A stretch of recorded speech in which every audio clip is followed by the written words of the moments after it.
तो ये है रोलन, एक मास्टरमाइंड बेरोजगार सिविल इंजीनियर जो अचानक ही एक दिन एक नोबल प्रिंस की बॉडी में रीइंकारनेट हो जाता है सालों पुराने एक छोटे भद्दे से खतरनाक टाउन में, जो कि अभी थोड़ा सा भी डेवलप नहीं हुआ था। जब एक बूढ़ा आदमी एक इंपॉर्टेंट डिस्कशन के लिए प्रिंस को बुलाने के लिए आ रहा होता है तो उसे रास्ते में एक मेड दिखती है जो अभी अभी प्रिंस के कमरे से बाहर निकली थी और उसके पूछने पर कहती है कि प्रिंस तो अभी सो रहे हैं, लेकिन असल में इसने प्रिंस के ड्रिंक में पॉइजन मिलाकर उसे मार दिया था। वो बूढ़ा आदमी जब प्रिंस को उठाने के लिए अंदर पहुंचा तो उसे लगता है कि शायद प्रिंस बैठे बैठे ही सो गए, लेकिन वो प्रिंस तो ऑलरेडी मर चुका था। पर तभी एकदम से उसकी आंखें खुलती हैं क्योंकि इसी पल रोलन उसकी बॉडी में रीइंकारनेट हो गया होता है। आसपास का माहौल देखकर शुरुआत में तो उसे कुछ भी समझ नहीं आता कि आखिर यहाँ पर चल क्या रहा है। उसने खुद को याद करने की कोशिश की पर अभी उसे कुछ समझ नहीं आ रहा था। तभी बूढ़ा आदमी प्रिंस को उठाते हुए कहता है कि हमें चलना होगा, बाहर लोग उस विच को मारने के लिए आपके ऑर्डर का वेट कर रहे हैं। रोलन को बाहर से जोर जोर से हंसने की आवाजें आ रही होती है क्योंकि यहाँ पर टाउन के सारे लोग एक विच को मारते हुए उसे सूली पर लटकाने की तैयारी कर रहे थे और कुछ वीआईपी नोबल्स बैठ के इस नजारे का मजा ले रहे होते हैं कि जैसे वो लोग कोई बहुत अच्छा काम कर रहे हो। अपने दिमाग पर जोर डालने पर रोलन को इस प्रिंस की सारी मेमोरीज याद आ जाती है और वो मामला समझ गया था कि अब वो एक ऐसे प्रिंस की बॉडी में है जो ऑलरेडी मर चुका है। वो अब उठकर आसपास चल के देख ही रहा था कि तभी उसे एक वाइन का गिलास दिखता है जो देख वो समझ गया कि प्रिंस का एक मर्डर हुआ है। उस बूढ़े आदमी के साथ जब रोलन बाहर निकलता है तो बुरी तरह हैरान था क्योंकि अब वो बिल्कुल ही एक अलग ही दुनिया में एक अनजान से शहर में आ चुका है जहाँ पर लोग एक विच को सूली पर लटकाने के लिए खुश हो रहे होते हैं। यहीं नीचे भीड़ में वो मेड भी प्रिंस को देखकर बहुत हैरान थी क्योंकि उसने तो उसे जान से मारने के लिए बहुत ही खतरनाक पॉइजन दिया था। रोलन तभी उस विच की तरफ देखता है जो कि अभी बहुत यंग थी पर अब भी उसे कुछ समझ नहीं आ रहा होता कि आखिर हर कोई इसे मारना क्यों चाहता है। उसे सूली पर लटकाने के लिए सब लोग बस प्रिंस के ऑर्डर का ही वेट कर रहे होते हैं पर बिना हालातों के बारे में जाने वो आखिर कैसे किसी को मार सकता है। इसलिए सभी के सामने एक नॉर्मल प्रिंस की तरह एक्ट करते हुए वो कहता है कि मैं अपना फैसला कल सुनाऊंगा।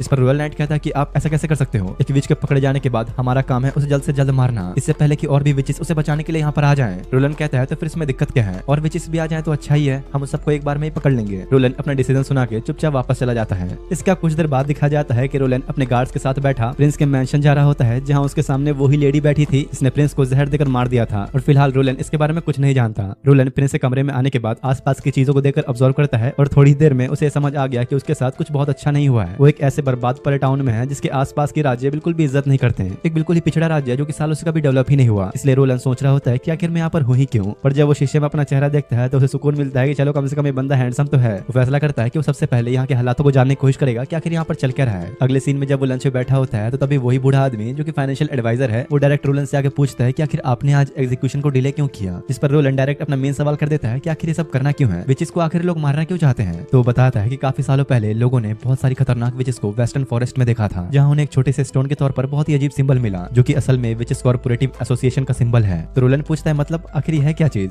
तो वो बताता है कि दरअसल सालों से विचेस हमेशा अकेले ही रहा करते थे, लेकिन इनकी विच एसोसिएशन सभी के सभी विचेस को सिर्फ एक मिशन के लिए एक साथ लाना चाहती है, एक सीक्रेट होली माउंटेन खोजने का मिशन। उनके मुताबिक एक वही ऐसी जगह है जहाँ वो लोग सुकून और शांति से रह सकते हैं और इसलिए विच एसोसिएशन वाले हर जगह से विचेस को ढूंढकर एक साथ ला रहे हैं। रोलान पूछता है कि मतलब आप लोग इस बात से डरते हो कि अगर उन्हें पता चल गया कि हमने एक विच को पकड़ा है तो वो लोग उसे बचाने के लिए हमारे पूरे टाउन को बर्बाद कर देंगे। तो वो कहता है कि हाँ यही बात है, इसलिए हमें जल्द से जल्द उसे खत्म करना होगा क्योंकि विचेस के पास ऐसी डिमोनिक पावर्स होती हैं जिसका हमें अंदाजा भी नहीं। तो रोलान पूछता है मतलब पावर से तुम्हारा क्या मतलब है। तो एडवाइजर बताता है कि असल में कुछ दिनों पहले नॉर्थ की तरफ हमारा एक माइन कोलैप्स कर गया और वहीं पर इसने एक आदमी को जिंदा जलाकर मार दिया था। तो रोलन कहता है ठीक है फिर अगर ऐसी बात है तो मैं खुद उससे मिलना चाहूंगा। जो सुन एडवाइजर बहुत ही हैरान होता है। साथ ही रोलन को ये पता लगता है कि विचेस को आग से कुछ नहीं होता, यही वजह है कि उनके पास उसे सूली पर चढ़ा के मारने के अलावा और कोई रास्ता नहीं। लेकिन यार इतना सब कुछ जानने के बाद भी रोलन को इसे पूरी तरह से यकीन नहीं था, इसलिए वो खुद अपने रॉयल गार्ड और रॉयल एडवाइजर के साथ उससे मिलने के लिए जा रहा होता है जहाँ गार्ड उसे मना तो करता है कि हम सब मारे जा सकते हैं, आपको करने की जरूरत नहीं है, पर सीधी सी बात है कि जब तक तुम बुराई से लड़ोगे नहीं तो उसे जीतोगे कैसे। हालांकि वो लोग ये सुनने के बाद भी जाना नहीं चाहते थे पर भला अपने प्रिंस को अकेला कैसे छोड़ सकते हैं। रोलन जैसे ही केज के पास पहुंचा तो विच को अपने सामने देखकर बहुत हैरान होता है क्योंकि उसके सामने तो एक बेहद ही खूबसूरत लेडी खड़ी थी और तो और उसकी एक गहरी नीली आंखें उसके मासूमियत को दर्शा रही थी। रोलन के पूछने पर वो अपना नाम आना बताती है तो वो पूछता है कि आखिर उस माइन में हुआ क्या था, मुझे सब सच बताओ। जिस पर आना बताती है कि जब माइन को लैप्स हुई तो मेरे फादर कुछ लकड़ियों के ढेर के नीचे फंस गए, पर इससे पहले कि मैं उन्हें बाहर निकालने के लिए पहुंच पाती एक दूसरे माइनर ने मौका देखकर मेरे फादर के पैसे चुराने की कोशिश की जो सब उन्होंने जिंदगी भर पूरी मेहनत करके कमाया था।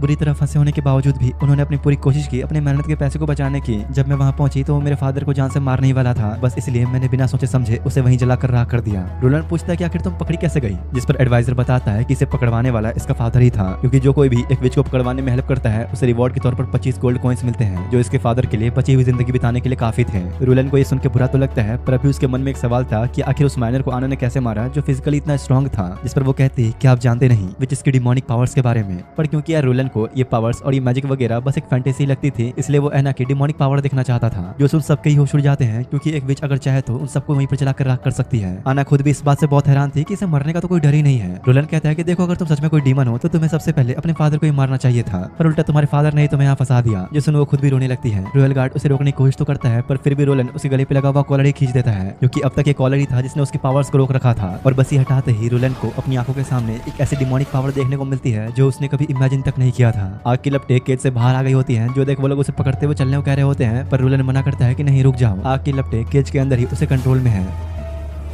आना आगे बढ़ते हुए कहती है कि तो आखिर आपने देख ही लिया इसे क्यों कहते हैं डिमोनिक पावर। उसके पूरे शरीर के कपड़े जल गए होते हैं और बड़े आराम से आग की लपटों को रोकते हुए कहती है कि अब तो आपने मेरी पावर्स देख ली ना, अब चाहो तो आप मुझे सुकून से मार सकते हो। तो रोलन अपना कोट उतार के उसे पहना देता है और कहता है कि नहीं, किसने कहा तुम मर रही हो, बल्कि मैं तो चाहता हूँ कि तुम मेरे लिए काम करो। इसके बाद सीधा अगली सुबह दिखाया जाता है जहां रोलन कुछ थर्मोडायनामिक्स के रूल्स को यूज करके एना की पावर्स को समझने की कोशिश कर रहा होता है, क्योंकि असल में अपनी पिछली जिंदगी में वो एक इंजीनियर था। एना के पावर्स को रोलन ने थर्मोडायनामिक्स के रूल्स से समझने की कोशिश की जो किसी रूल्स को फॉलो ही नहीं करती थी। पर भाई यार मैंने खुद थर्मोडायनामिक्स वाला चैप्टर ढंग से पढ़ा नहीं, इसलिए मुझे खुद नहीं समझ में आया कि आखिर इसने कंपेयर किया कैसे। इसी बीच बारो भी प्रिंस से मिलने के लिए आया होता है, जिस पर रोलन पूछता है तो फिर तुम्हारा काम पूरा हो गया क्या। असल में रोलन ने करवाया ये है कि एक दूसरे कैदी के मुंह पर कपड़ा बांधकर उसे सबके सामने फांसी के फंदे पे लटका दिया, जिससे सबको ऐसा लगा कि वो विच ही मारी गई है। इसे कहते हैं भाई लाठी भी न टूटे और सांप भी मर जाए। और क्योंकि बारो भी यहाँ का फाइनेंशियल मिनिस्टर है तो रोलन उससे टाउन की सारी रिपोर्ट मांगता है कि पिछले 10 सालों में कितना खर्चा हुआ और कितने टैक्सेस बढ़े हैं, सिटी से रिलेटेड हर एक चीज की रिपोर्ट, साथ ही एक और रिपोर्ट जिसमें उसे ये पता चले कि यहाँ कितने टेक्सटाइल्स, स्टील्स और सेरेमिक्स का प्रोडक्शन हो रहा है। ये सब सुन बारो बहुत हैरान होता है, क्योंकि अब तक वो जिस प्रिंस को जानता था वो बस एक मुर्दा लाश जैसा था जिसे आसपास क्या हो रहा है कोई फर्क ही नहीं पड़ता। पर अब जो प्रिंस उसके सामने है वो बिल्कुल ही अलग, इसलिए वो सीधे पूछ लेता है कि आखिर आपको इन सब रिपोर्ट्स की जरूरत क्या पड़ गई। तो रोलन कहता है देखो बस मैंने जितना बोला उतना करूँ, हम अपनी टेरिटरी को ऐसे और बर्बाद नहीं कर सकते हैं। असल में रोलन ने अब तक यहाँ की जो भी जियो पॉलिटिक्स समझी है उसे समझ में आया है कि यहाँ पर कई सारे और भी बड़े बड़े और वेल डेवलप्ड किंगडम्स हैं जिन्हें अलग अलग प्रिंस और प्रिंसेस संभाल रही हैं। हर एक के पास अपना एक स्ट्रॉन्ग एम्पायर है जहाँ वो लोग ऐश कर रहे हैं। और यहाँ रोलन पूरे किंगडम के बीचों बीच एक ऐसे बेकार से शहर में आ गया जहाँ सब कुछ बर्बाद है। रोलन अब बारोव से पूछता तुम्हें क्या लगता है मैंने क्या गलत किया। इस पर बारोव कहता है कि पिछले साल आपके डिस्टेंस के कारण जो सब हुआ उसके बाद तो हमारा पूरा टाउन जमीन पे आ गिरा, न हमारे पास ढंग के साधन है और न ही खाने पीने के लिए ज्यादा सामान। रोलन पूछता है तो फिर तुम क्या सोचते हो सबसे ज्यादा कंट्रोल किसके पास है। जिस पर बारोव बिना सोचे कह देता है रॉयल हाउस ऑफ फोर्जा बेवलाडोन के पास। तो कहता है कि नहीं तुम गलत हो, ये सब बस दिखावा है, क्योंकि जहाँ तक मुझे समझ में आया इस किंगडम को असल में चर्च कंट्रोल करता है। सिर्फ उसे ही किंग माना जाता है जिसे पोप ताज पहना है, चर्च का रूलर। यानी फिलहाल जो दुनिया के लिए किंग है वो बस एक पपेट है, बस एक दिखावा। चाहे मेरे भाई बहन जितना भी अपनी टेरिटरी को स्ट्रॉन्ग कर लें, ये kingdom at the end church control में ही रहेगा। और हाँ यार मैं तुम लोग को एक चीज बताना भूल गया कि यहाँ पर जितने प्रिंस और प्रिंसेस हैं वो सब प्रिंस के भाई बहन हैं जो फिलहाल किंगडम के अलग अलग राज्यों पे रूल करते हैं। रोलन ये समझ गया था कि अगर उसे किंग बनना है तो उसे चर्च के बनाए इस सिस्टम के बाहर खुद का किंगडम बनाना पड़ेगा। लेकिन सबसे बड़ी दिक्कत है किंगडम के लोग, क्योंकि चर्च ने सभी के दिलों में अपनी जगह बना ली है, इसलिए वो जो भी कहता है सब लोग मानते हैं। तो अगर वो लोग किस तरह साबित कर दें कि चर्च झूठा है तो लोग तो वैसे ही उन्हें सपोर्ट करना बंद कर देंगे। और ये साबित करने के लिए काम आएंगे हमारी विचेस, क्योंकि चर्च ने लोगों के मन में ये भर दिया है कि विचेस बुरी होती हैं क्योंकि उनके पास डिमोनिक पावर्स हैं। तो अगर रोलर किसी तरह लोगों के सामने साबित कर दे कि विचेस बुरी नहीं होती तो ऑब्वियस सी बात है कि लोग चर्च के ऊपर से अपना विश्वास खो देंगे। ये सब जानने के बाद बारब को समझ आता है कि प्रिंस ने एना को क्यों बचाया। रोलन कहता है कि देखो अगर हम जीत गए तो आगे चल के तुम मेरे राइट हैंड ही बन सकते हो, इसलिए अब से तुम मेरे किसी भी डिसीजन पे सवाल मत उठाना। प्रिंस से बात करने के बाद जब बारब बाहर आया तो रॉयल गार्ड पूछता है कि आखिर क्या हुआ, प्रिंस ने क्या कहा, वो विच को भी रखने वाले हैं क्या। पर बारब को जवाब नहीं देता। वहीं दूसरी तरफ एना को दिखाया जाता है जो गार्डन में अकेले चुपचाप बैठी हुई थी, क्योंकि बारब ने उससे कॉन्ट्रैक्ट साइन करवाया है जिसके अकॉर्डिंग उसे अपने काम के अनुसार पर मंथ एक गोल्ड कॉइन मिलेगा। जो सुन एना भी ऑब्वियसली बहुत हैरान थी, क्योंकि इतना पैसा उसका फादर साल भर में भी नहीं कमा पाता।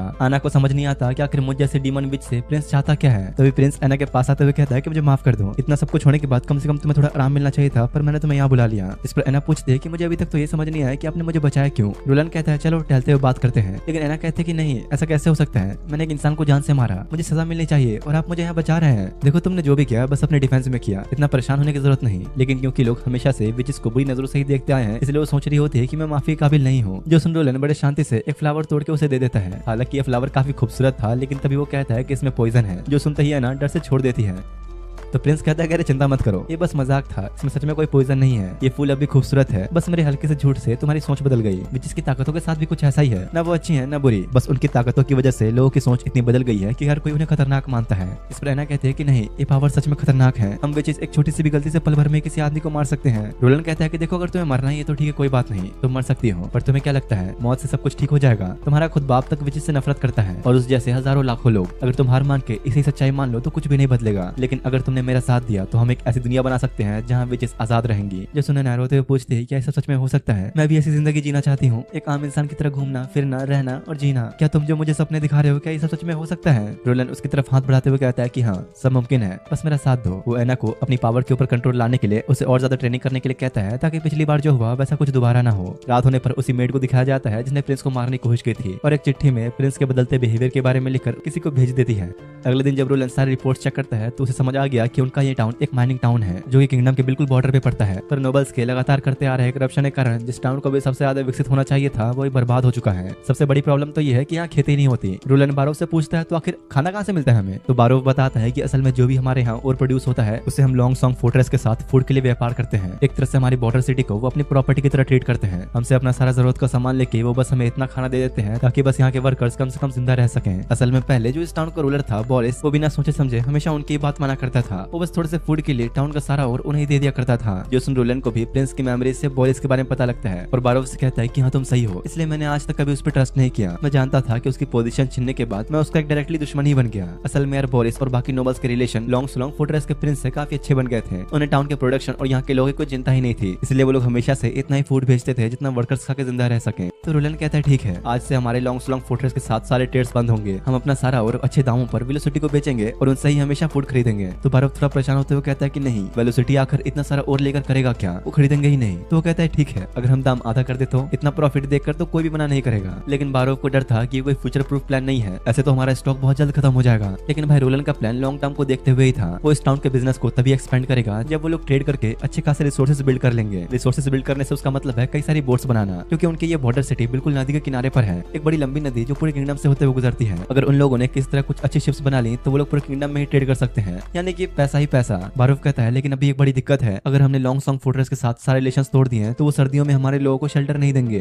तो प्रिंस पूछता है भला क्यों, सर्दियों में ऐसा क्या है जो हमारे लोगों को उनके किले की जरूरत पड़ती है। तो बारोव बताता है कि दरअसल सर्दियों में असली खतरा आता है। ड्रैगन स्पाई माउंटेन से मानो कि एक नर्क का दरवाजा खुलता है और वहां से कई सारे मॉन्स्टर्स बाहर निकल आते हैं। सर्दियों में उन मॉन्स्टर्स का ऐसा डिमोनिक रूप देखने को मिलता है कि वो सब कुछ बर्बाद कर देते हैं। वो लोग एक साथ ग्रुप में अटैक करते हैं और क्योंकि हमारी सिटी के पास बड़ी बड़ी दीवारें नहीं है तो लोगों को लॉन्ग सॉन्ग के किलों में जाकर छुपना पड़ता है। जो सुन रोलन को समझ में आ गया कि जब तक वो इन मॉन्स्टर्स का सोल्यूशन नहीं ढूंढ लेता तब तक वो यहाँ कुछ बिल्ड नहीं कर सकता, और इसलिए अब वो कुछ कैप्टन्स और एक हंटर को बुलाता है जो कि अब तक उस मॉन्स्टर से लड़ चुके हैं। एक तो बेचारा प्रिंस को अपने सामने देख के इतना डर गया था कुछ बोल ही नहीं पा रहा होता। तब दूसरा कैप्टन आगे आते हुए बताता है कि दरअसल ऑटम सीजन के एंड होने पर हम पूरे फॉरेस्ट में घूम के आसपास के जंगलों को मॉनिटर करते हैं। जैसे ही हमें कोई बीस्ट के आने का साइन मिलता है हम एक सिग्नल फायर चलाते हैं, जिसे देख रूबीवुड रिवर के जरिए सब लोग लॉन्ग सॉन्ग किले की तरफ निकल जाते हैं। तो रोलन पूछता है कि रिवर की दूसरी तरफ भी अटैक होता है क्या, तो वो कहता है कि नहीं, ये नदी गहरी होने के साथ साथ इसका बहाव बहुत तेज भी है, इसलिए आज तक किसी बीस्ट ने इसे क्रॉस करने की हिम्मत तक नहीं की। रोलन पूछता है कि इनके अपीयर होने के बाद इन मॉन्स्टर्स को शांत होने में कितना टाइम लगता है, तो वो कहता है कि ज्यादा नहीं, बस 2-3 महीने, जब तक आसमान साफ नहीं होता और सारी बर्फ हट नहीं जाती। पर पिछली बार ये टोटल 4 महीने तक चला था, जिसकी वजह से कई सारे लोग तो भूख से ही मर गए, क्योंकि हमें फूड हमारे प्रोड्यूस किए गए और के हिसाब से मिलता है। 2-3 महीने तक तो हम बचे कुछ रिसोर्सेज से काम चला लेते हैं, लेकिन चौथा महीना आते आते हमारा सारा और खत्म हो जाता है और वापस सिटी जाके हम माइनिंग तो कर नहीं सकते, तो हमें फूड मिलता ही नहीं। जो सुन रोलन को अब ये क्लियर था कि लॉन्ग सॉन्ग फोर्ट्रेस उनका कभी भी लॉन्ग टर्म ऑप्शन बन ही नहीं सकता। प्रिंस के पूछने पर हंटर आगे आके बताता है कि मैंने 2 बीस्ट मारे हैं, एक म्यूटेंट बी और एक म्यूटेंट वुल्फ। ये असल में होते तो बस एनिमल्स ही हैं, लेकिन ये हाइब्रिड एनिमल्स हैं। म्यूटेंट होने के बाद इनके अंदर की पावर 10 गुना बढ़ जाती है, जिसके बाद तो एक को भी रोकना बेहद मुश्किल है। लेकिन रोलन को लग रहा था कि ये तो बस एनिमल्स है, तो फिर इतना क्यों डरना। इसमें हंटर कहता है कि नहीं, वहाँ हाइब्रिड बीस्ट भी होते हैं जो फ्लाई भी कर सकते हैं और खुद को ट्रांसफॉर्म भी। इनकी सूंघने की शक्ति इतनी ज्यादा होती है कि बस एक पल में ही आपको ढूंढ लेंगे। रोलन पूछता है कि सब तो ठीक है, पर अब तक तुम अपना सर झुकाए क्यों खड़े हो। तो वही कैप्टन कार्टर बताता है कि एक्साइल हेमोजन क्लैन से है। इस पर प्रिंस कहता है कि नहीं, अपना सर उठाओ, जब तक तुम मेरे सिटी में हो तुम सब बराबर हो। जो सुन वो अपना नाम आयरन एक्स बताता है। रोलन अब सबको आने के लिए शुक्रिया कहकर उन्हें 10-10 सिल्वर कॉइन देके वापस भेज देता है।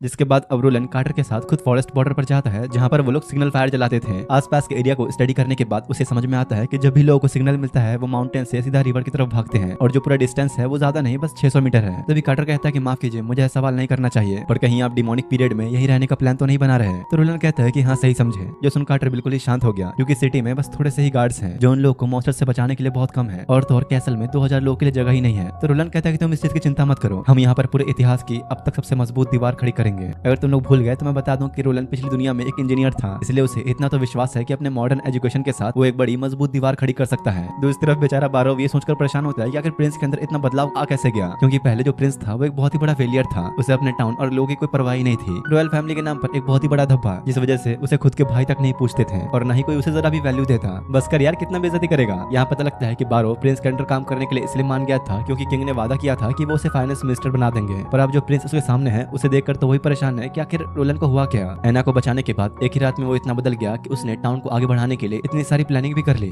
हमें हर चीज दिखाई तो नहीं गई, लेकिन रोलन ने बारों के सामने ऐसी ऐसी स्ट्रेटेजीज रखी हैं जो उसने कभी जिंदगी में सुनी भी नहीं थी। पर भले यार रोलन के पास काफी सारी फ्यूचर प्लानिंग है, लेकिन अगर वो ये डिमोनिक पीरियड बिना लॉन्गसॉन्ग फोर्ट्रेस की मदद लिए सर्वाइव नहीं कर पाया तो इन सब चीजों का कोई भी फायदा नहीं। और यही सब सोचकर बारोव काफी परेशान हो रहा होता है। सर्दियां आने में बस अभी 3 महीने बचे हैं और इस 3 महीने में ही रोलन 600 मीटर लंबी दीवार खड़ी करना चाहता है, जो कि बेहद ही मुश्किल है। दूसरी तरफ कार्टर खुद सभी वर्कर्स को मैनेज कर रहा होता है, जहां वो लोग लाइमस्टोन और क्ले को एक साथ मिक्स कर रहे थे एना के फायर पावर की हेल्प से। जिसके बाद प्रिंस का ऑर्डर आता है कि ठीक है, अब इसमें जिप्सम मिलाओ और इसे पाउडर में तैयार करो। लेकिन कार्टर को समझ नहीं आ रहा था कि आखिर ये सब क्या है और हम लोग ये क्यों कर रहे हैं। तो वो कहता है चिंता मत करो, ये ऐसा कुछ है जो अब तक के इतिहास में पहली बार होगा। अब उसका जब वो मिस्टीरियस पाउडर रेडी हो जाता है तो एना से कहता है कि आओ अब मैं तुम लोग को एक मैजिक दिखाता हूँ। तो एना पूछती है क्या आपको भी मैजिक आता है क्या। तो रोलन कहता है कि हाँ, लेकिन मेरा मैजिक थोड़ा अलग है और इसका नाम है साइंस। और वो कार्टर को पाउडर में पानी मिक्स करके कुछ पत्थरों के ऊपर डालने के लिए कहता है और कल सुबह तक वो पूरा सॉलिड बन जाएगा। शुरू में तो कार्टर को यकीन नहीं था कि इससे क्या ही हो जाएगा, पर सुबह होते होते वो पाउडर बिल्कुल सॉलिड बन गया होता है। रोलन कार्टर से कहता है कि जरा एक बार से तोड़ने की कोशिश करो। तो वो भी अपना फावड़ा लेके बहुत जोर से मारकर तोड़ने की कोशिश करता है, पर अब वो पाउडर स्टील जैसा मजबूत हो चुका था। जो देख कार्टर बहुत खुश हो गया कि अगर ऐसा तो हम तो बहुत जल्दी ग्रो कर सकते हैं, 5 साल में ही पूरी दीवार खड़ी हो जाएगी और तो और हमारा कैसल बहुत स्ट्रॉन्ग हो जाएगा।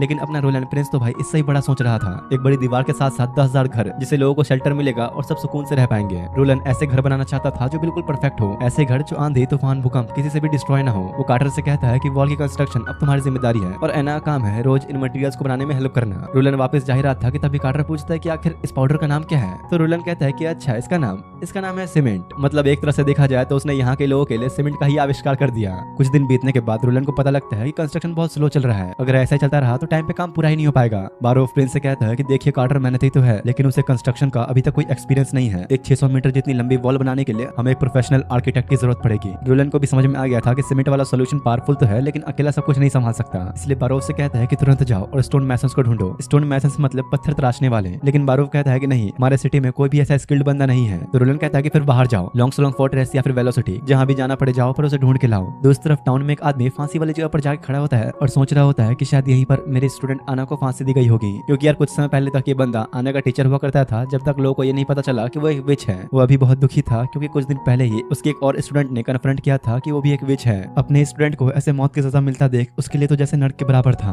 तभी उसे पास खड़ा एक आदमी आवाज देकर बुलाता है, क्योंकि ये टीचर देखने में थोड़ा पढ़ा लिखा लग रहा था। इसलिए वो लोग उसे बुलाकर कहते हैं कि जरा पढ़ के बताना ये रॉयल नोटिस में आखिर क्या लिखा है। टीचर जोर से पढ़ते हुए सभी को बताता है कि इसमें किस तरह के जॉब के बारे में लिखा है। 20-40 साल के लोग पत्थर तोड़ने के लिए चाहिए, कुछ जनरल वर्कर्स और मास्टर बिल्डर्स के लिए जगह खाली है, जिन्हें किले या फिर बड़ी इमारतें बनाने का अच्छा एक्सपीरियंस हो। सबकी सैलरी अच्छी होगी, जहां मास्टर बिल्डर्स को 1 गोल्ड कॉइन पर मंथ मिलेगा। जो सुन लोग बहुत खुश होते हैं कि चलो कम से कम हमें भी कमाने का मौका मिलेगा। टीचर भी समझ जाता है कि मेरे लिए भी एक लाइफ चेंजिंग चांस है और सीधा भागते हुए इंटरव्यू के लिए प्रिंस के पास आके बताता है कि मेरा नाम है कार्ल वान वेट, मैं भले ही यहाँ टीचर हूँ, लेकिन मैंने पैलेस डिजाइन और कंस्ट्रक्शन वर्क में भी काम किया है, साथ ही कई सारे पब्लिक प्रोजेक्ट्स में भी, जैसे कि एसफोर्ट। एसफोर्ट का नाम सुनते ही बारो भी बहुत हैरान हो गया और पूछता है कि क्या तुम सच में एसफोर्ट के मेंबर थे। तो कहता है कि हाँ, मैं उनका एक मेंबर हूँ। तो रोलन पूछता है कि ऐसा कैसे हो सकता है, एसफोर्ट के टाइम तो बड़ा कोलैप्स हुआ था और वहाँ काम कर रहे सारे मेंबर्स को भी मार दिया गया था। तो कार्ल बताता है कि नहीं, वो सारी कहानी झूठी है। एसफोर्ट के बनते वक्त बहुत से एडमिनिस्ट्रेटर्स ने रिश्वत लेकर काम किया था। वो लोग बिल्डिंग में बड़े ही बेकार स्टोन यूज कर रहे थे, जिनके लिए उन्हें वार्न भी किया गया था, पर उन्होंने सब कुछ इग्नोर किया, जिसकी वजह से एक बड़ा एक्सीडेंट हुआ। लेकिन आखिर में वो एडमिनिस्ट्रेटर्स बच गए और सारे वर्कर्स को जान से मार दिया गया। मेरी किस्मत अच्छी थी कि मुझे ये सब वक्त से थोड़ा पहले ही पता लग गया, इसलिए मैं एक रात चुपचाप वहाँ से भाग गया और अब यहाँ आकर छुप छुप के जी रहा हूँ। तो प्रिंस पूछता है कि भला तुम ये सब मुझे अब क्यों बता रहे हो, वो भी अपनी जान रिस्क में डालते हुए।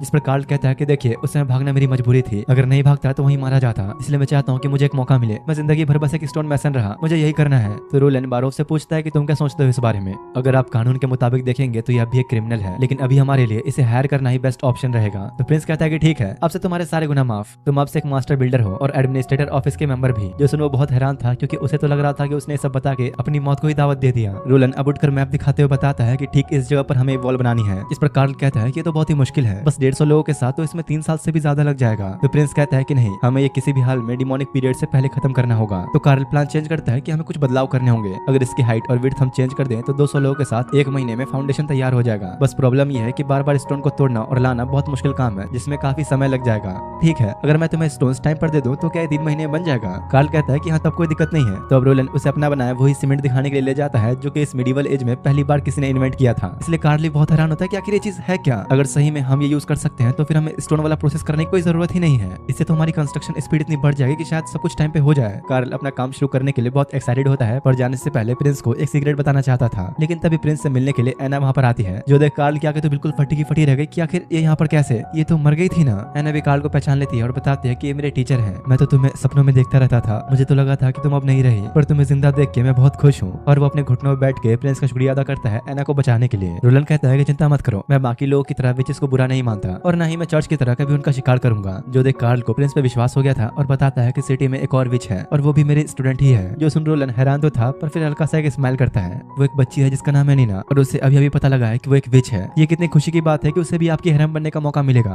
दरअसल यार कार्ल को ये लग रहा था कि एना प्रिंस की हैरम बन गई है। उसे लग रहा था कि प्रिंस ने अपनी मौज काटने के लिए एना को अपने पास रखा है। जो सुन बारो बहुत हंसने लगता है कि इसने ये क्या समझ लिया। तब रोलन बताता है कि नहीं भाई ऐसा कुछ नहीं है, मैंने एना को इसलिए बचाया क्योंकि मुझे उसकी हेल्प चाहिए थी, वही है जिसकी वजह से मैं सीमेंट बना पा रहा हूँ। जो सुन बेचारा कार्ल शर्म के मारे लाल हो जाता है। रोलन कार्ल से बात करने के लिए उसे साइड में लाता है जहाँ बारो से उन्हें पता लगता है कि नीना एक नोबल की बेटी है। अगर नोबल्स को पता लग गया कि वो एक विच है तो हालात बहुत ज्यादा खराब हो सकते हैं। रोलन कार्ल से कहता है कि अगर ऐसी बात है तो फिर तुम उसे अपना एक लेसन देने के बहाने मेरे पास ले आना, बाकी बारो का काम होगा उसे चुपचाप अंडरग्राउंड किचन में लेकर आना। तो थोड़ी देर बाद ही कार्ल नीना को लेकर भी आ जाता है। बेचारी के गाल शर्म के मारे बड़े लाल हो रहे थे क्योंकि कार्ल ने रास्ते में उससे वही प्रिंस का हैरम बनने वाली बात की थी। रोलन अब सामने आते हुए उसे अपने पास बैठने को बुलाता है, पर वो बेचारी कुछ ज्यादा शर्मा रही थी। तो वो अब छोटी लड़कियों को बनाने वाला अल्टीमेट वेपन यूज करता है जो कि है केक पेस्ट्री। जो देख उसका मन तो ललचा रहा था, पर फिर भी खुद को रोक लेती है। इसी बीच जैसे ही उसने एना को नीचे आते हुए देखा तो भागकर रोते हुए उसे गले लग जाती है क्योंकि एना नीना के लिए एक बड़ी बहन जैसी थी।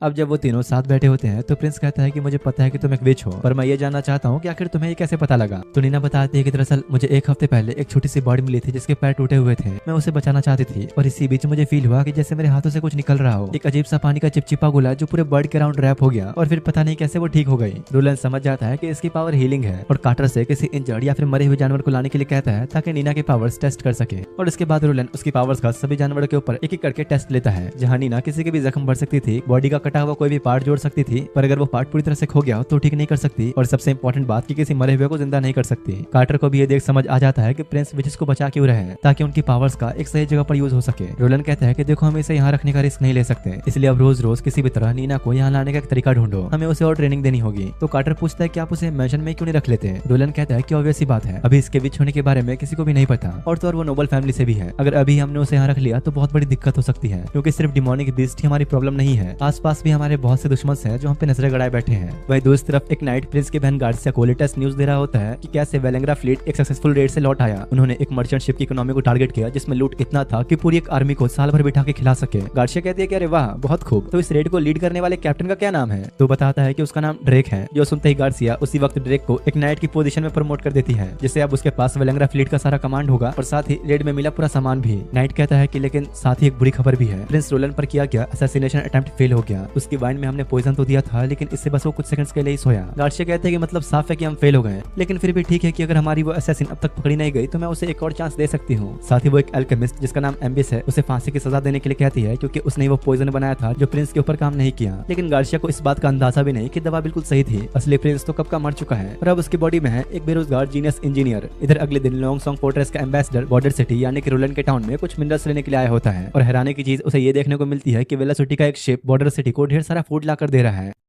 वहीं इधर बारो अपने प्रिंस को सारा अपडेट दे रहा होता है कि सिटी वॉल का कंस्ट्रक्शन बिल्कुल सही चल रहा है, और कार्ल ने भी एक गारंटी दी है कि प्रोजेक्ट टाइम पे कंप्लीट हो जाएगा। साथ ही उन्होंने जो फूड वेलोसिटी से खरीदा था वो भी आ चुका है, और फिलहाल इतने अच्छे अमाउंट में है कि सर्दियों तक पूरे शहर को पेट भर अच्छे से खिलाया जा सके। बारो थोड़ा टेंशन में कहता है कि ये सब तो ठीक है, लेकिन आखिर बजट का क्या, क्योंकि फिलहाल आपको भी ये पता है कि ये कोई लॉन्ग टर्म प्लान नहीं है। अगर सब कुछ ऐसा ही चलता रहा तो कुछ समय में ही हम बैंकक्रप्ट हो जाएंगे, क्योंकि अभी हमारे कंस्ट्रक्शन को मिला के बाकी सारे बड़े खर्चे शायद तिजोरी से ही यूज हो रहे हैं, जो आप बस ज्यादा से ज्यादा साल भर ही चल पाएंगे। लेकिन रोलन को इस चीज की टेंशन नहीं थी, क्योंकि उसके मुताबिक अगर एक बार ये वॉल बन के कंप्लीट हो गई तो बॉर्डर सिटी और उन लोगों की पोजीशन अपने आप स्ट्रांग बन जाएगी। बारो कहता है कि हाँ ये तो ठीक है, लेकिन दिक्कत ये है कि ड्यूक रियान इतनी आसानी से नहीं मानेगा। इसी बीच उन्हें एक मैसेंजर आके बताता है कि लॉन्ग सॉन्ग फोर्ट्रेस का एम्बेसडर यहाँ पर आया है, तो रोलन तुरंत बारो से कह के एक शाही ग्रैंड फूड बैंक्वेट तैयार करवाता है, जिसमें बड़े ही रॉयल और यूनिक डिशेस बनकर तैयार करे गए थे। दरअसल ये सब कुछ एक फ्लेक्स था एम्बेसडर को दिखाने के लिए कि अब हमारे लिए फूड कोई बहुत बड़ी प्रॉब्लम नहीं है। डाइनिंग रूम में एम्बेसडर के चेहरे की यह हालत देखकर रोलन समझ जाता है कि उसे जरा भी आइडिया नहीं है कि हमें इतना क्वालिटी फूड कहाँ से मिला, क्योंकि अब तक तो उनका लॉन्ग सॉन्ग फोर्ट्रेस ही खाना सप्लाई करता था। साथ ही वो प्रिंस के थोड़ा खाने के स्टाइल से भी कंफ्यूज था और पूछता है कि आखिर तुम्हें खा किस चीज से रहे हो। दरअसल यार रोलन चॉपस्टिक से खा रहा था, जो कि यहाँ के लोगों ने कभी देखा ही नहीं, और एम्बेसडर को चॉपस्टिक्स के बारे में समझाते हुए कहता है कि अब से मैं इनका यूज करना अपने टाउन में कॉमन बना दूंगा, क्योंकि ये चांदी से बहुत ज्यादा सस्ते भी होते हैं और हाइजीनिक भी। साथ ही रोलन मौका देख के उसे थोड़ा टोंट मारते हुए कहता है कि अब तो वैसे भी हमारे सिटी में कुछ अच्छा खाना नहीं है, तो अब इन्हीं सब बच्चे कुछ ऐसे काम चलाना होगा। जो सुन बेचारा एम्बेसडर भी हैरान होता है कि बच्चा कुछ खाना ऐसा दिखता है क्या। लेकिन अब इससे पहले कि उसकी और जले रोलन बता देता है कि सारा खाना तुम्हारे वेलकम के लिए बनाया गया है, जो आज ही बिल्कुल फ्रेश वेलोसिटी से आया है। जोसन वो भी बहुत हैरान था क्योंकि अब तक के इतिहास में बॉर्डर सिटी ने पहली बार वेलोसिटी के साथ ट्रेड किया। अब खाना पीना खत्म हो जाने के बाद एम्बेसडर अपने मेन बात पर आते हुए प्रिंस से कहता है कि आपने अब तक और समय डिलीवर नहीं किए और इसकी डेडलाइन भी निकल चुकी है। लॉन्गसॉन्ग फोर्ट्रेस ने अपना फूड भी तैयार कर दिया है भेजने के लिए, पर आप लोग की तरफ से अब तक कोई रिस्पॉन्स नहीं आया। तो रोलन उसे थोड़ा बहाने से टालते हुए कहता है कि दरअसल कुछ लैंडस्लाइड्स की वजह से हमारे कुछ माइंस कोलैप्स हो गई हैं, इसलिए हमने प्रोडक्शन कुछ समय के लिए रोक दिया है। अभी फिलहाल हमारे पास बस 2 महीने का ही प्रोडक्शन स्टॉक में है। एम्बेसडर पूछता है तो फिर आप वही 2 महीने का सप्लाई अभी क्यों नहीं दे देते? तो रोलन कहता है कि ऑब्वियस सी बात है, मेरे पास इस 2 महीने के सप्लाई से लॉन्गसॉन्ग मुझे कभी भी इतना फूड नहीं देगा जो मैं अपने लोगों को 2 महीने तक खिला पाऊं। वैसे भी 2 साल पहले फूड शॉर्टेज की वजह से हमारे यहाँ काफी सारे लोग मर गए थे और मैं ऐसा दोबारा होने नहीं दे सकता। रोलन अपनी आवाज में सख्ती दिखाते हुए कहता है कि अब से लॉन्गसॉन्ग के साथ बॉर्डर सिटी का ट्रेड बंद कर दिया जाएगा, क्योंकि मैं ऑलरेडी अपना सारा बचा कुचा मिनरल वेलोसिटी को बेच चुका हूँ और यहाँ के लोगों के लिए सर्दियां सर्वाइव करने तक हमने सारा फूड भी खरीद लिया। और हाँ, मैं साथ ही साथ ये भी बता दूं कि वेलोसिटी के साथ ट्रेड करना हमारे लिए तुमसे ट्रेड करने से ज्यादा बेटर है। ये सब सुनकर एम्बेसडर को समझ में आ गया होता है कि किनारे पर वेलोसिटी के शिप्स क्यों खड़े थे, पर वो इस बात को भी अच्छे से जानता था कि वेलोसिटी कभी भी आयरन और जैसे मिनरल्स का ट्रेड नहीं करता, इसलिए शायद प्रिंस को कुछ खास प्राइस नहीं मिला होगा, शायद बस मार्केट वैल्यू का आधा ही मिला हो। मतलब साफ है कि प्रिंस वेलोसिटी के साथ घाटे में सौदा कर रहा है। एम्बेसडर कहता है कि देखो ये बात तुम भी जानते हो कि लॉन्गसॉन्ग फोर्ट्रेस कितना पावरफुल है, पिछले कई पीढ़ियों से हम लोग आपके साथ काम करते आ रहे हैं, तो बॉर्डर सिटी के लिए इतने बड़े वॉल्यूम में मिनरल्स बेचना हमारे साथ ही फायदेमंद होगा। और एक ऑफर देते हुए कहता है कि जहां आप वेलोसिटी को 50% के मार्जिन पे सारा मिनरल्स दे रहे हो, वही चीज हमें 30% के मार्जिन पर दे दो, आपका भी फायदा और हमारा भी फायदा।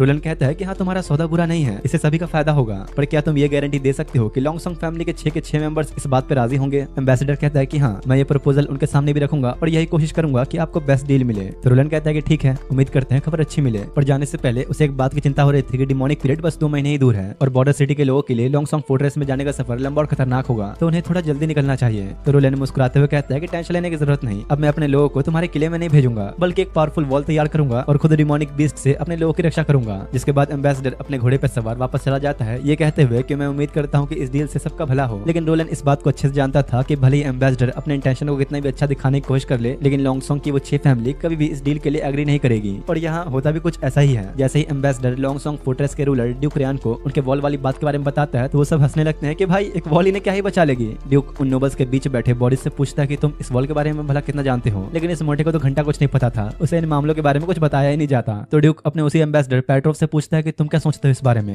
दरअसल बात ऐसी है कि फिलहाल प्रिंस रोलन चाहते हैं कि ट्रेड करेंसी से हो, न कि हमेशा की तरह थोड़े बहुत फूड से। इस हिसाब से देखा जाए तो 30% कम प्राइस पर भी उनके मिनरल्स लेना हमारे लिए प्रॉफिटेबल ही होगा। लॉन्ग टर्म में हमारा डिमोनिक बीस्ट से फाइट करने का खर्चा भी कम आएगा और तो और खेती बाड़ी के लिए अच्छी खासी जमीन भी मिल जाएगी। साथ ही वो ये भी कहता है कि वैसे तो किंगडम के रूल्स के हिसाब से रोलन बस 5 साल तक ही अपनी गद्दी पर है, तो अगर वो ऐसे ही ग्रोथ करता रहा तो बहुत जल्द बॉर्डर सिटी ऊंचे मुकाम छुएगी। इसलिए उसका मानना है कि प्रिंस की हेल्प करने में हमारा ही फायदा है, हमें कम प्राइस पर ही ट्रेड करना चाहिए। ड्यूक कहता है कि देखो तुम्हारा आइडिया तो अच्छा है, पर तुम अभी एक मर्चेंट की तरह सोच रहे हो, क्योंकि मर्चेंट सिर्फ व्यापार बढ़ाकर अपने प्रॉफिट के बारे में सोचते हैं, पर एक किंग कभी भी इस तरह से नहीं सोचता। हम लोग कभी किसी ऐसे इंसान के साथ डील नहीं कर सकते जिसे हम कंट्रोल ना कर सकें, इसलिए अगर किसी ने हमारे रूल नहीं माने तो सजा तो मिलेगी ही। अगली सुबह इधर अपना प्रिंस रोलन सभी बॉर्डर सिटी के लोगों को इकट्ठा करके उन्हें अपनी स्पीच देते हुए बताता है कि लॉन्गसॉन्ग किले ने माइंड कोलैप्स की वजह से हमें फूड भेजने से मना कर दिया और अब हमें इसी तरह छोड़ दिया गया है मरने के लिए, जैसे पहले भी कई बार हो चुका है। साथ ही इस बार का तो ये भी अंदाजा है कि डिमोनिक पीरियड 4 महीने से भी ज्यादा चलेगा और अगर कुछ नहीं बदला तो 2 साल पहले जो हुआ था वही होगा, हमारे अपने लोग भूखे मरेंगे। या फिर ये भी हो सकता है कि इस बार के हालात और बद से बदतर हो जाएं। जो सुन सब लोग काफी उदास हो गए थे। तो प्रिंस कहता है कि चिंता मत करो, मुझे पहले ही इस बात का अंदाजा था, इसलिए मैंने पहले ही तुम सभी लोगों के लिए सर्दी का इंतजाम कर लिया। ढेर सारा ब्रेड, मीट, चीज और बहुत सारी चीजें हमारे पास फिलहाल सब कुछ है और मैं अपनी कसम खाई कहता हूँ कि आगे से दोबारा कभी भी ऐसा नहीं होगा। मैं अपने लोगों को कभी भूखा नहीं मरने दूंगा।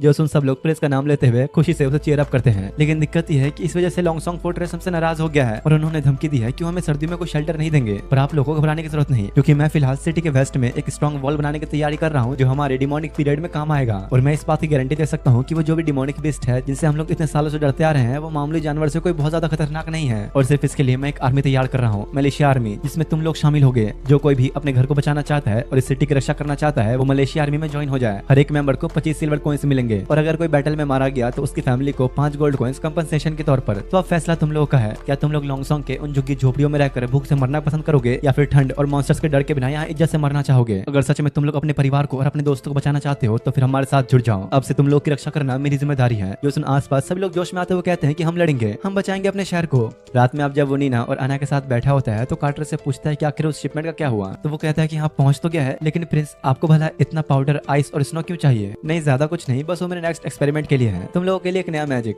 कुछ देर बाद जब वो अपने रूम में वापस आया तो उसके सामने एक ग्लास में वाइन पड़ा हुआ था, पर जैसे ही वो पीने जा रहा होता है खिड़की पर एक पत्थर आके लगता है। रोलन चेक करने के लिए आगे बढ़ता ही है कि तभी एक औरत अचानक कहीं से आके उसे गले पे चाकू रख देती है।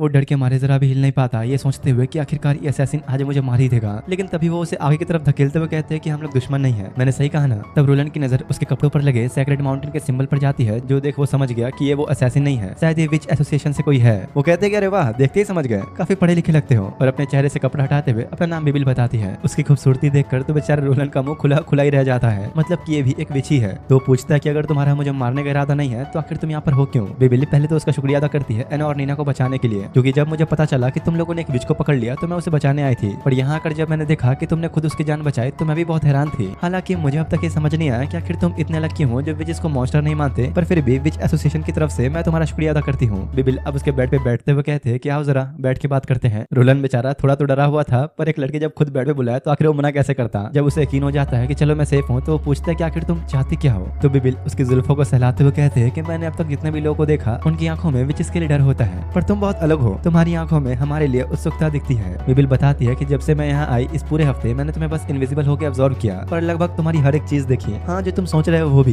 तो रोलन पूछता है कि तो भला अब क्यों सामने आई। तो बिबिल बताती है कि तुम्हारी एक मेड ने तुम्हारे वाइन में पॉइजन मिलाया था, अगर मैं सामने नहीं आती तो तुम अब तक रेस्ट इन पीस हो चुके होते। जो सुन रोलन भी हैरान था कि मेरे ही लोग मुझे मारना चाहते हैं। बिबिल कहते हैं कि हाँ सही कहा, तुम्हारा ये घर जितना तुम सोचते हो उतना भी सेफ नहीं है। रोलन जब उसका शुक्रिया अदा करता है तो कहते हैं कि नहीं रहने दो, तुमने ऐना की जान बचाई और मैंने तुम्हारी, हिसाब बराबर। साथ ही मैं ऐना और नीना को अपने साथ ले जा रही हूँ। रोलन पूछता है पर क्यों, कहाँ ले जाओगी। वहीं जहाँ हमारी विच एसोसिएशन है, क्योंकि सिर्फ वही एक जगह है जहाँ हम जैसे विचेस शांति और सुकून से रह सकती हैं। तो रोलन कहता है कि नहीं ऐसी कोई बात नहीं है, मेरे साथ रहने में भी उन्हें कोई दिक्कत नहीं होगी, ये मैं वादा करता हूँ। नहीं, अभी एक चीज है जो तुम नहीं कर सकते, तुम उन्हें सेक्रेट माउंटेन तक गाइड नहीं कर सकते और वही उनकी असली जगह है। तो रोलन पूछता है क्या तुम नॉर्थ के माउंटेन्स की बात कर रही हो, लेकिन वो कोई जवाब नहीं देती। देखो मैं तुम्हें साफ बता दूं कि मैं उन्हें ऐसे ही जाने नहीं दे सकता। डिमोनिक पीरियड बस 2 महीने दूर है, पूरा माउंटेन स्नो से भर जाएगा और हर जगह सिर्फ और सिर्फ मॉन्स्टर्स भरे पड़े होंगे, तो मैं नीना और एना को ऐसी जगह भला कैसे जाने दे सकता हूँ। वो बिबिल से कहता है कि अच्छा होगा कि तुम और तुम्हारी बाकी विजेस हमारे शहर में ही रुक जाएं जब तक सर्दियां खत्म नहीं हो जाती, और विंटर के बाद सेक्रेट माउंटेन की तरफ निकल जाना। जो सुन बिबिल समझ गए कि ये पूरी विच एसोसिएशन को सिटी में लाने की बात कर रहा है। हालांकि उन लोगों के लिए आइडिया इतना बुरा नहीं है, पर फिर भी वो मना कर देती है, क्योंकि भले ही रोलन विचेस से नहीं डरता पर यहाँ के लोग डरते हैं, और अगर ये बात चर्च को पता लग गई तो वो उन सबको मारने के लिए आ जाएंगे। बिबिल पूछती है कि आखिर तुम इतना बड़ा रिस्क क्यों लेना चाहते हो, जबकि तुम्हारे लिए भी उन दोनों को भेज देना ही सही है। तो रोलन कहता है कि ऑब्वियस सी बात है, वो लोग मेरे लिए जरूरी है। बिबिल पूछती है तो फिर क्या तुम अपने और इस बॉर्डर सिटी के फायदे के लिए एना की जान खतरे में डालना चाहते हो। यहाँ रोलन को ये जानने को मिलता है कि जब विचेस 18 साल की होती हैं तो उनकी लाइफ का बहुत ही बड़ा टेस्टिंग फेज शुरू होता है। ज्यादातर विचेस डिमोनिक पीरियड के बीच ही अवेकन होती हैं, और जो भी 18 साल से पहले अवेकन नहीं होती वो कभी भी विच नहीं बन पाती, और जो बन चुकी होती हैं उन्हें हर साल अपने अवेकनिंग के दिन डिमोनिक पोजेशंस झेलना पड़ता है। उनका पूरा शरीर अपने लिमिट तक पहुंच चुका होता है, बॉडी सारा खून बाहर फेंकने लगता है और आंखें तो मानो बाहर ही आ जाती हैं। तब अगर वो इस दर्द को सर्वाइव कर जाए तो उनका शरीर 4-5 दिन में रिकवर हो जाता है, लेकिन अगर वो फेल हो गई, सह नहीं पाए, तो उनकी बहुत ही दर्दनाक मौत होती है। उनका पूरा शरीर ऐसे जल के राख हो जाता है कि जैसे किसी ने उन्हें आग की भट्टी में ही डाल दिया हो। बिबिल कहते हैं कि सिर्फ इसलिए बहुत सारी विचेस 18 साल पे ही मर जाती हैं। एना भी जल्द ही अपने अवेकनिंग स्टेज पे पहुंचने वाली है, इसलिए प्लीज तुम समझो, उसका हमारे साथ एसोसिएशन में रहना ही ज्यादा अच्छा होगा। वो कहती है कि देखो मैं जानती हूँ कि एना और नीना तुम्हारे लिए इंपॉर्टेंट है, पर कम से कम उन्हें जीने का चांस तो मिलना चाहिए। जो सुन रोलन भी मान जाता है, क्योंकि अगर एना को कुछ भी हुआ तो वो खुद को कभी माफ नहीं कर पाएगा। तो बिबिल उसे थैंक्स कहते हुए गायब हो जाती है। रोलन अब एना के रूम में जाकर उसे सब कुछ समझाता है कि तुम्हारा यहाँ से जाना कितना जरूरी है, लेकिन हैरानी की बात तो ये थी कि एना जाने से साफ इनकार ही कर देती है। तो बिबिल खुद सामने आकर समझाती है कि तुम्हारे लिए कितना खतरनाक हो सकता है, पर एना का साफ कहना था कि मैं सब सह लूंगी, अगर मैं प्रिंस के साथ हूँ तो मतलब मैं सेफ हूँ, इसलिए मैं यही रहूंगी। जो देख रोलन कुछ बोल ही नहीं पाता। बिबिल भी उसकी बात की रिस्पेक्ट करते हुए मान जाती है और कहती है कि ठीक है, मदद के लिए मैं भी सिटी में ही रुकूंगी, और प्रिंस के पास आके धीरे से कहती है कि अब ये तुम्हारी जिम्मेदारी है, इसका ख्याल रखो। वो भी ये चीज देखकर खुश था कि एना ने उसके साथ ही रहने का फैसला किया। अगली सुबह जैसे ही रोलन सोकर उठा तो कार्टर आके बताता है कि दरअसल आपकी मेड राया मरी हुई पाई गई, और आसपास किसी के होने का निशान भी नहीं था। जो सुन रोलन समझ जाता है कि जरूर ये बिबिल का ही काम होगा। वो बिना सबूत छोड़े उसे मार के भी चली गई, लेकिन अगले ही पल वो उसके रूम में आ जाती है और कहती है कि देखो शायद मैं तुम्हारे लिए कुछ काम का लेकर आ गई, और रोलन को एक पेपर दे देती है जिसमें लिखा था कि कौन उसे मारना चाहता है। और हाँ, तुम ये मत सोचना कि मैंने तुम्हारी मेड को मारा, उसने अपने दांतों में पहले से कोई पॉइजन छुपा रखा था, और जैसे ही मैं उसके पास पूछताछ के लिए गई उसने वो पॉइजन ही निगल लिया। मैंने बस हालात को एक्सीडेंट की तरह दिखाने की कोशिश की है। बिबिल के दिए हुए उस सबूत को पढ़कर रोलन को पता लगता है कि ट्राया की बहन को किडनैप करके उसे काम करने के लिए मजबूर किया गया था, पर सबसे बड़ी हैरानी की बात तो ये थी कि ये खुद उसकी बहन ने करवाया, जो अपने भाई को ही जान से मारना चाहती है।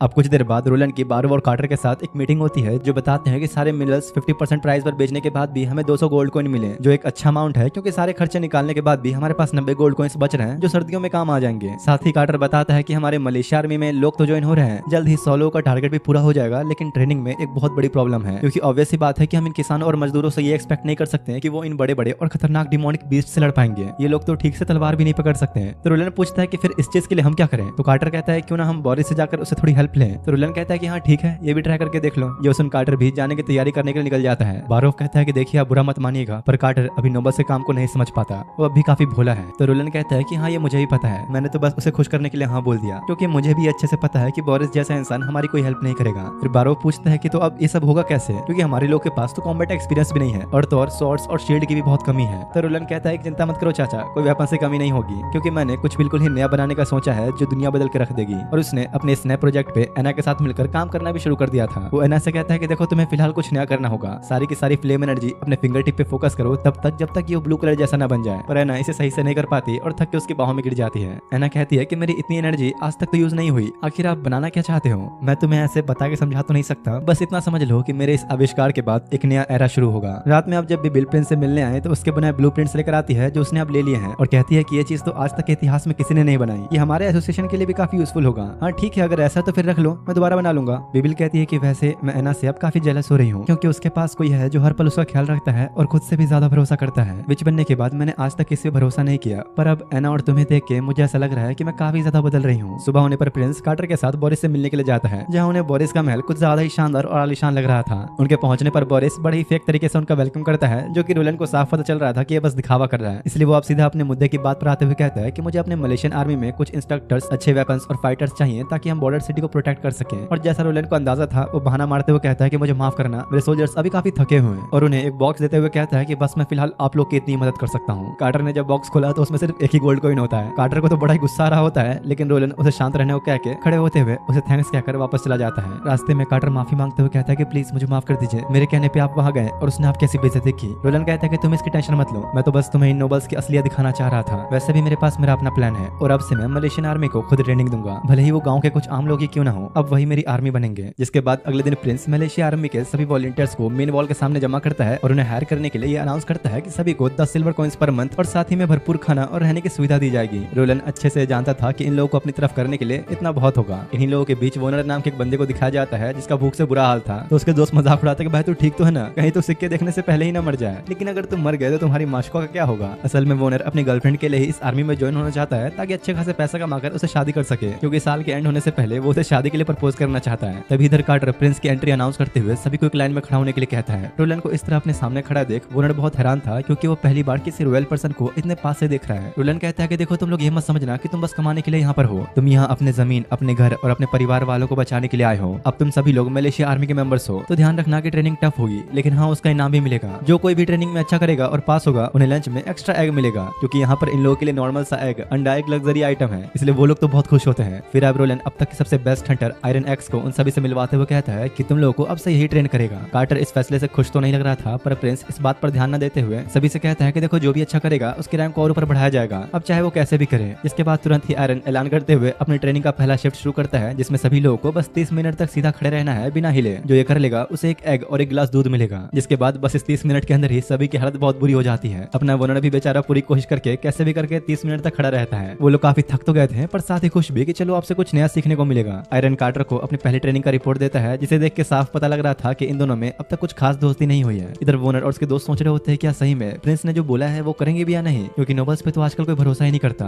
तभी कार्टर प्रिंस को रिपोर्ट करने के बाद आके बताता है कि तुम सबने अच्छा किया, तुम सबको एक अंडा मिलेगा। जो सुन वो लोग बहुत खुश होते हैं कि चलो भाई कम से कम मिल तो गया, क्योंकि यार इनमें से कुछ लोगों ने तो 1 साल से अंडा नहीं खाया। कार्टर सेकंड राउंड अनाउंस करते हुए कहता है कि अगर तुम लोग इस बार भी 30 मिनट तक खड़े रहे तो तुम्हें 2 अंडे मिलेंगे, लेकिन ट्विस्ट ये है कि अगर एक भी फेल हुआ तो किसी को भी कुछ नहीं मिलेगा। इसके बाद सेकंड राउंड के दौरान कार्टर प्रिंस से आकर अपने दिल की बात कहते हुए कहता है कि मुझे माफ कीजिएगा, मैंने वैसे तो आज तक आपके फैसले पे कभी उंगली नहीं उठाई, पर ये एक बहुत ही कमजोर ग्रुप है। ऐसे लोग जब अपने सामने उन डिमोनिक बीस्ट को देखेंगे तो भाग खड़े होंगे, और वैसे भी ऐसी ट्रेनिंग से क्या मिलेगा जिसमें ये लोग बस खड़े हैं। क्या सच में आप आयरन एक्स को इनका कैप्टन बनाने वाले हैं? तो रोलन पूछता है कि ठीक है फिर क्या तुम्हारे पास कोई और तरीका है 2 महीने में ही इन्हें एक फाइटर जैसे तैयार करने के लिए? तो कार्टर कहता है कि नहीं, हो ही नहीं सकता, कम से कम 5 साल तो लगेंगे ही। तो रोलन कहता है कि एग्जैक्टली, बस इसलिए मैं इन्हें कोई फाइटर या फिर नाइट नहीं बना रहा, मैं असल में इन्हें राइफल मैन बनाना चाहता हूँ। तुम कुछ समय बाद समझ जाओगे कि मैं क्या कर रहा हूँ। रोलन कार्टर को आगे के इंस्ट्रक्शंस देते हुए कहता है कि अब तुम बस इन सबको फॉलो करो, लेकिन आखिर लड़ाई में इन सबका क्या काम? तो प्रिंस कहता है इसलिए क्योंकि एक पावरफुल आर्मी वही होती है जिसके सोल्जर्स स्मार्ट और एजुकेटेड हो। तुम इस चीज को भी जल्दी समझ जाओगे। कुछ देर बाद वो सभी लोग लंच कर रहे होते हैं, जहाँ उन लोग को अंडे भी मिले थे। आयरन भी शांति से अपना खाना खा रहा होता है कि तभी कार्टर आके ट्रेनिंग का अगला राउंड अनाउंस करता है, और ये सबको पूरा करना है, भले एक दूसरे को कंधे पे उठा क्यों ना करना पड़े। अगर ढंग से पास कर लिया तो सबको रात में भी एक एग मिलेगा। और आयरन से कहता है कि आज रात अपनी एक आंख खुली रख के सोना। काफी घंटे बीतने के बाद भी वो लोग दौड़ के टाउन के चक्कर लगा ही रहे होते हैं कि तभी वोनर गिर जाता है। इसके जिसके बाद उन लोगों ने ये राउंड भी फिनिश कर लिया होता है, पर उन्हें बाद में पता लगता है कि 3 लोग मिसिंग हैं, जो और कोई नहीं बल्कि वोनर और उसके दोस्त थे। वो दोनों ही उसे साथ लेकर राउंड कंप्लीट करते हैं। सेलिब्रेट करते हुए वो लोग रात में खाना पीना खाकर बैठे ही थे कि तभी कार्टर आके नाइट ट्रेनिंग अनाउंस करता है। आयरन भी हैरान होता है कि एक और ट्रेनिंग, पर क्यों? तो कार्टर कहता है कि इसे बस एक इमरजेंसी ड्रिल समझ लो। दूसरी तरफ यहाँ रोलन जब अपने रूम में आया तो बिबिल उसका इंतजार कर रही होती है और कहती है कि माफ करना, मैंने तुम्हारा खाना खा लिया, तुम काफी समय लगा रहे थे आने में और खाना भी ठंडा हो रहा था तो मैंने ही खा लिया। रोलन कहता है कि यार मैं एक प्रिंस हूँ, कम से कम थोड़ी इज्जत तो कर लिया करो। तो बिबिल अपना सर झुकाते हुए कहते हैं कि इतना ठीक है ना सर जी, पैर भी दबा दूंगा आपके। रोलन बस मुस्कुरा के ज्यादा ध्यान न देते हुए अपने वही ब्लूप्रिंट्स बनाने में लग जाता है। बिबिल कहते हैं कि मुझे तो अब तक समझ नहीं आ रहा कि आखिर तुम इन चीजों पे अपने पैसे ऐसे पानी की तरह क्यों बहा रहे हो। तो रोलन कहता है कि ऑब्वियस सी बात है, ये सब कुछ सिटी के लिए है तो आखिर में हमारा ही फायदा होना है। बिबिल पूछती है कि तो फिर ये पढ़ाई लिखाई क्या मतलब है, क्या तुम भूल गए कि यहाँ के लोग बस अपने पेट के लिए लड़ रहे हैं? तो कहता है कि हाँ मुझे पता है, और मैं इसी ज्ञान से उन्हें ये एहसास दिलाऊंगा कि किसी मकसद के लिए लड़ना कितना जरूरी होता है। इसके बाद सुबह तक लगातार काम करते हुए रोलन अपना नया ब्लूप्रिंट रेडी कर लेता है। साथ ही बगल में उसका बनाया एक नया सामान भी तैयार होकर रखा था। रोलन उसे साफ करते हुए एक छोटी सी गोली उठाता है और कहता है कि बस यही तो चाहिए, ये चीज इस वर्ल्ड को चेंज करके रख देगी। जिसके बाद वो कार्टर और आयरन को जंगल में लाकर उन्हें अब तक के इतिहास का पहला गेम चेंजर वेपन दिखाता है, जो कि है एक राइफल, और समझाता है कि असल में एक लॉन्ग रेंज वेपन है, तुम इसके बस एक शॉट में खड़े खड़े किसी को भी मार सकते हो। तो कार्टर पूछता है कि हमारे तीर कमान जैसा कुछ है क्या? तो प्रिंस कहता है कि नहीं, इसे लोड करने में थोड़ा टाइम लगता है, लेकिन ये तीर कमान से बहुत ज्यादा इफेक्टिव और पावरफुल है। रोलन उन्हें गन पाउडर दिखाता है और गनों को ऐसे लोड करना है वो भी समझाता है। वो राइफल को एक स्ट्रेट लाइन में ढंग से पकड़ने के लिए देता है और फायर करवाता है, और गोली सामने रखे आर्मर के आर पार चली जाती है, जो देख उन्हें ये क्लियर हो जाता है कि उस ट्रेनिंग का आखिर क्या मतलब था। कार्टर कहता है कि ये चीज तो बहुत कमाल है, पर आपने अब तक कितने बनाए? तो रोलन कहता है कि नहीं, अभी तो बस 2 ही हैं, हो सकता है कि मैं डिमोनिक पीरियड से पहले 2 और बना पाऊं। जैसे कार्टर थोड़ा परेशान हो गया कि ये तो बहुत ही कम है, देखो भले ही हमारे पास ये बड़ी क्वांटिटी में नहीं है, पर वेपन्स बस एक टूल होते हैं, असली ताकत तो ट्रस्ट और लॉयल्टी में होती है। एक सच्चा वॉरियर ही वेपन का असली पोटेंशियल समझ सकता है। रोलन उन दोनों को एक एक राइफल देते हुए कहता है कि अब बॉर्डर सिटी का एक हिस्सा तुम्हारे हाथों में है। इस पर दोनों प्रिंस के सामने झुककर इस अपॉर्चुनिटी के लिए शुक्रिया अदा करते हैं और वादा करते हैं कि मरते दम तक हम सिटी की रक्षा करेंगे। इधर दूसरी तरफ भाई ड्यूक का चाटुकार बोरिस उसे सब बता रहा होता है कि कैसे बॉर्डर सिटी ने मलेशियन आर्मी में काफी सारे लोगों को भर्ती किया है और एक बड़ी सी वॉल बनाई है डीमन से बचने के लिए। तो ड्यूक कहता है कि अरे बोर मत करो बोरिस, ये सारी चीजें अब मुझे कुछ खास बात नहीं लगती, और नहीं मेरे कोई लॉन्ग सॉन्ग फोर्ट्रेस को इससे कोई फर्क पड़ेगा।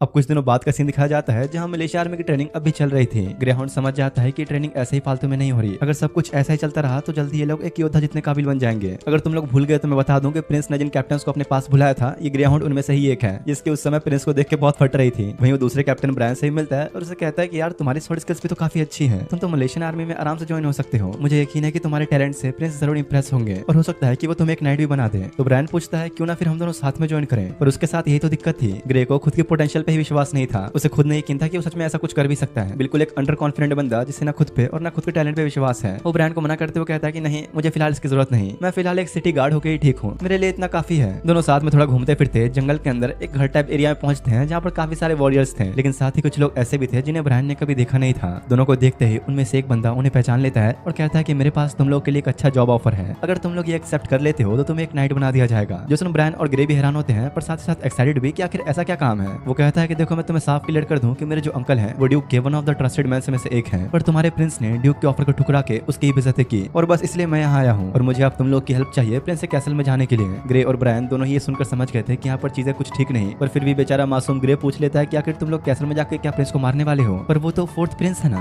तुम भला उन्हें क्यों मारना चाहते हो। इस पर वो कहता है कि अरे नहीं, शायद तुमने गलत समझ लिया, अगर हमने ऐसे ही जाकर डायरेक्टली प्रिंस को मार दिया तो सारा इंजाम फिर ड्यूक पर आ जाएगा, इसलिए हमारा प्लान इससे भी ज्यादा आसान है, बस किसी ऐसी चीज को डिस्ट्रॉय करना जिस पर अभी बॉर्डर सिटी डिपेंड करती है, जो कि है फूड सप्लाई। हमारा काम बस इतना है कि उसके फूड सप्लाईज को जो कि स्टॉक में रखे हुए हैं उसे जलाकर राख कर देना, और जो भी ड्यूक के इस काम में उनकी हेल्प करेगा उन्हें नाइट का दर्जा दिया जाएगा, और तो और लॉन्ग सॉन्ग के ईस्ट में मौजूद कुछ जमीनें भी तुम्हारे नाम करी जाएंगी। ब्रायन तो ये सब सुन के हैरान था और सोच रहा होता है कि आखिर वो आप करे तो करे क्या, पर बेचारा भोला भाला ग्रे बिना कुछ सोचे समझे अपने मन की बात कर देता है कि आखिर तुम लोग करना क्या चाहते हो। इस साल डिमोनिक पीरियड 4 महीने तक भी रह सकता है, अगर सारा फूड सप्लाई खत्म हो गया तो बॉर्डर सिटी के अंदर मौजूद हर एक इंसान मारा जाएगा। ब्रायन समझ जाता है कि अभी लोग क्या करने वाले हैं, क्योंकि कुछ लोगों ने अपनी तलवारों के साथ उन्हें घेरना शुरू कर दिया था, क्योंकि अब वैसी बात है कि अब वो दोनों ही प्लान जान चुके हैं, तो या तो वो इसमें शामिल हो जाए या फिर यही मारे जाएं। ब्रायन सोचने लगता है कि आखिर अब मुझे क्या करना चाहिए, क्या बोलूं इन्हें, और तभी वो उनसे पूछता है कि आखिर तुम लोग कैसल में घुसो कैसे, क्योंकि सारा फूड सप्लाई तो अंदर लॉक करके सेफ रखा गया है। तो बंदा हंसते हुए कहता है कि इसलिए तो बस तुम लोग यहाँ पर हो, मुझे ये अच्छे से पता है कि तुम्हें कैसल में जाने का एक सीक्रेट रास्ता पता है जिससे हम उस कुएं में निकलेंगे जो कि प्रिंस कैसल के अंदर है, इसलिए बस तुम्हारा काम होगा हमें वहां तक चुपचाप ले जाना। ब्रायन तो ये सब सुन होशी उड़े हुए थे, क्योंकि उसका हमेशा सपना था एक नाइट बनने का। वो इस प्लान के लिए हाँ करने वाला होता है कि तभी ग्रे चिल्ला देता है और कहता है कि आखिर तुम लोग करना क्या चाहते हो, एक नाइट का कभी भी अपने प्रिंस को धोखा नहीं देता, वो हमेशा अपने मरते दम तक कमजोरों की मदद करते हैं। और तुम कह रहे हो कि हम एक नाइट बनने के लिए एक पूरे शहर को मार दें। जो सुन ब्रायन होश में आ गया और समझ जाता है कि अगर अभी ग्रे ना होता तो वो कितना गलत फैसला ले लेता, पर इस छपरी जैसी शक्ल वाले बंदे को जरा भी ये बात पसंद नहीं आती और अगले ही पल अपनी तलवार से ग्रे को मार देता है। अपने दोस्त को अपनी आंखों के सामने मरता देख ब्रायन को खून तो खोल रहा था, लेकिन वो ये अच्छे से जानता था कि वो फिलहाल तो इसे जीत नहीं सकता, इसलिए फिलहाल ब्रायन को उनकी बात माननी पड़ती है। तो अब उनका साथ देते हुए ब्रायन उन्हें कैसल में ले जाने के लिए वही सीक्रेट रास्ता दिखा देता है। हालांकि वो बिल्कुल भी अपने प्रिंस को धोखा नहीं देना चाहता, वो बस किसी तरह ग्रे का बदला लेना चाहता है। इसलिए जब वो लोग सीढ़ियों से नीचे उतरते हुए उस सीक्रेट रास्ते की तरफ जा रहे होते हैं, ब्रायन उनमें से एक को दबोच लेता है और उसे पकड़ के सीढ़ियों से लुढ़कता हुआ नीचे ले गया। अगले ही पल स्टोरेज रूम में ब्रायन के सामने मौजूद वो सभी लोग उसे मारने के लिए तैयार खड़े थे। उसका चेहरा देखकर साफ पता लग रहा था कि वो भी फिलहाल पीछे हटने के मूड में तो नहीं है। वो लोग चारों तरफ से ग्रुप बनाकर उसे घेर कर हमला करने की कोशिश तो करते हैं, पर ब्रायन की शॉर्ट स्किल्स इतनी बेहतरीन थी कि उन सबको बारी बारी करके थोड़ी देर में लिपटा देता है। आखिर में वही छपरी जैसे दिखने वाला बंदा बचा होता है जिसने ग्रे को मारा था। ब्रायन जैसे उसे मारने के लिए अपनी तलवार उठाता ही है कि तभी एक दूसरा बंदा आते हुए उसे स्टैप कर देता है और अपना मास्क हटाते हुए बताता है कि शायद तुम मुझे पहचानते ही होगे, मैं हूँ लॉर्ड वाइपर, लॉन्ग सॉन्ग फुटरेस्ट का सबसे ऊंचे ओहदे वाला नाइट। वो ब्रायन से कहता है कि आज तो तुम्हारा मरना फिक्स है, भले ही तुम अभी ईमानदारी दिखा रहे हो, पर कल को मरने के बाद सारा इल्जाम तुम पर ही डलेगा, क्योंकि तुमने अपने ही प्रिंस को धोखा देकर हमें कैसल में आने दिया। ब्रायन का खून तो बहुत बह चुका था, पर फिर भी हार न मानते हुए उस पर हमला करने की कोशिश करता है, पर साफ दिख रहा था कि उस नाइट के पास कितना एडवांटेज है और अपने कपड़ों का इस्तेमाल करते हुए ब्रायन को डिस्ट्रैक्ट करके उसे बहुत ज्यादा जख्मी कर देता है। और जब वो ब्रायन को जान से मारने वाला था कि तभी वो घुंघराले वाला बंदा कहता है कि रुक जाओ, इससे मैं खुद अपने हाथों से मारूंगा। वो ब्रायन को एक दर्दनाक तरीके से मारना चाहता था, जो देख उसे भी लगा कि अब मैं नहीं बच पाऊंगा, और अपने दोस्त ग्रे से माफी मांगता है कि वो उसका बदला नहीं ले पाया। लेकिन तभी वो अपने पास किसी लड़की को बैठे देखता है जो और कोई नहीं बल्कि बिबिल होती है। वो अगले ही पल उन सबके सामने आते हुए कहते हैं, क्या यार तुम लोग किसी और के घर में आकर इतना शोर क्यों मचा रहे हो। वाइपर उसे देखते ही बिबिल के ऊपर भी वही सेम ट्रिक अप्लाई करके उसे मारने का सोचता है, पर इससे पहले कि वो अपना अटैक ढंग से लैंड भी कर पाता, बिबिल उसका एक हाथ ही काट डालती है और उनसे कहते हैं कि अब तुम क्या चाहते हो, तुम सबको मरना है क्या। इसके बाद जब अगली सुबह ब्रायन की आंख खुली तो खुद प्रिंस उसके सामने खड़े होते हैं, जो देख ब्रायन सब कुछ समझाने की कोशिश करता है जो भी उसके और ग्रे के साथ हुआ, जिस पर रोलैंड कहता है कि नहीं रहने दो, मैं अच्छे से जानता हूँ कि तुम लोगों के साथ क्या हुआ है, मुझे खुशी है कि तुम यहाँ के लोगों के लिए अपनी आखिरी सांस तक लड़े, तुम बॉर्डर सिटी के एक नए हीरो हो। रोलैंड और बाकी सभी अपना सर झुकाकर उसका शुक्रिया अदा करते हैं हजारों लोगों की जान को बचाने के लिए। इस पर ब्रायन होते हुए कहता है कि नहीं, असली हीरो तो ग्रे है, उसने ऐसी हिम्मत दिखाई जो शायद मैं कभी नहीं दिखा पाता। इस पर रोलैंड कहता है कि चिंता मत करो, मैं जानता हूँ उसका फ्यूनरल पूरे इज्जत के साथ किया जाएगा एक हीरो के तौर पर, और उसकी फैमिली का ख्याल अब से मैं रखूंगा। ब्रायन पूछता है तो आखिर उन दोनों क्रिमिनल्स का क्या हुआ। चिंता मत करो, वो दोनों अभी हमारे कब्जे में है और उन्हें वही सजा दी जाएगी जिसके वो लायक है, ताकि अगली बार से कोई ऐसा करने से पहले 100 बार सोचे। और जाने से पहले रोलैंड ब्रायन से वादा करता है कि जैसे ये डिमोनिक पीरियड खत्म होगा मैं तुम्हें अपना एक नाइट बनाऊंगा। बाहर आने पर बारोव कहता है कि मुझे इस बात का पूरा यकीन है कि आप भी अच्छे से जानते हैं कि इन सब के पीछे ड्यूक रियान का हाथ है। कार्टर कहता है कि हाँ सही कहा, वो दो क्रिमिनल्स जिन्हें हमने पकड़ा उनमें से एक ड्यूक का पर्सनल नाइट है। साथ ही बारोव ये भी बताता है कि जो छपरी जैसा दिखने वाला दूसरा बंदा है वो असल में बोरिस का कोई दूर का भतीजा है, तो शायद बोरिस भी इस प्लान में शामिल है। तो रोलैंड बारोव से पूछता है तो फिर तुम्हें बताओ मुझे क्या करना चाहिए, जिस पर वो साफ कह देता है कि देखिए हमारे किंगडम के कानून के अनुसार इन दोनों को ही मार देना चाहिए, पर क्योंकि इन लोगों का नोबल्स के साथ अच्छा कनेक्शन है तो हमारे लिए समझदारी इसी में होगी कि थोड़ा इंतजार करें। फिलहाल बस देखते हैं कि ड्यूक और बारोस क्या करते हैं। और कुछ ऐसा ही होता है, अभी इन्होंने फैसला लिया भी नहीं था कि तभी पता लगता है कि बोरिस खुद इनसे मिलने आया है, जो इस वक्त काफी नर्वस था क्योंकि वो जानता था कि उनसे बहुत बड़ी गलती हो चुकी है। तो रोलैंड आकर पूछता है कि आखिर तुम्हें क्या काम पड़ गया मुझसे, यहाँ आए क्यों। असल में यार ये मोटू प्रिंस को 50 गोल्ड कॉइंस की रिश्वत देकर अपने भतीजे और वाइपर को छुड़वाना चाहता था, और कहता है कि देखिए फिलहाल आप उन्हें छोड़ दीजिए, मैं उन्हें समझा दूंगा कि आगे से दोबारा कोई ऐसी गलती ना हो, और जो भी उन्होंने क्राइम किया उसके बदले में बस ये एक छोटा सा मुआवजा है। जो सुन रोलैंड को ऑब्वियसली बात है काफी गुस्सा आ रहा था और पूछता है तो फिर तुम ये चाहते हो कि मैं इन पैसों के बदले उन क्रिमिनल्स को खुला छोड़ दूं जो मेरे कैसल में घुसे हैं मुझे मारने के लिए, मेरे फूड सप्लाईज को जलाने के लिए, और तो उन्होंने कैप्टन को भी मार डाला। इस पर ये मोटू बहाना देते हुए कहता है कि अरे प्रिंस मुझे तो ये सब पता ही नहीं था, मैं तो इस बारे में कुछ जानता भी नहीं था कि मेरा भतीजा कुछ ऐसा करने वाला है। रोलैंड पूछता है क्या ड्यूक का भी इसके पीछे कोई हाथ है, जिस पर बोरिस साफ मना कर देता है कि नहीं, उन्हें तो इस बारे में पता भी नहीं था। तो रोलैंड कुछ सोचने के बाद कह देता है कि ठीक है जैसे तुमने कहा मैं ऐसे दिखा दूंगा क्रिमिनल्स ने खुद एक प्रिंस को मारने की कोशिश की है। जो सुन बोरिस बहुत खुश होता है कि अरे बस ये तो चाहिए, आपका बहुत बहुत शुक्रिया। लेकिन रोलैंड साफ कह देता है कि ये सब तो ठीक है पर उन क्रिमिनल्स ने जो किया उसके लिए उन्हें मौत की सजा तो मिलेगी ही। जो सुन बारोव थोड़ा परेशान हो गया था क्योंकि अब उन पे बहुत बड़ी सरदर्दी आने वाली है, और रोलैंड अपना फैसला सुना के उठकर चला जाता है। तो बारोस प्रिंस को रोकते हुए कहता है कि तुम भूल तो नहीं रहे, हम नोबल्स के क्राइम को गॉड के नाम पर माफ किया जा सकता है। तो रोलैंड कहता है कि ठीक है अगर इन्हें माफी देना गॉड की ही मर्जी है तो मैं क्यों ना इन्हें गॉड से ही मिलवा दूं।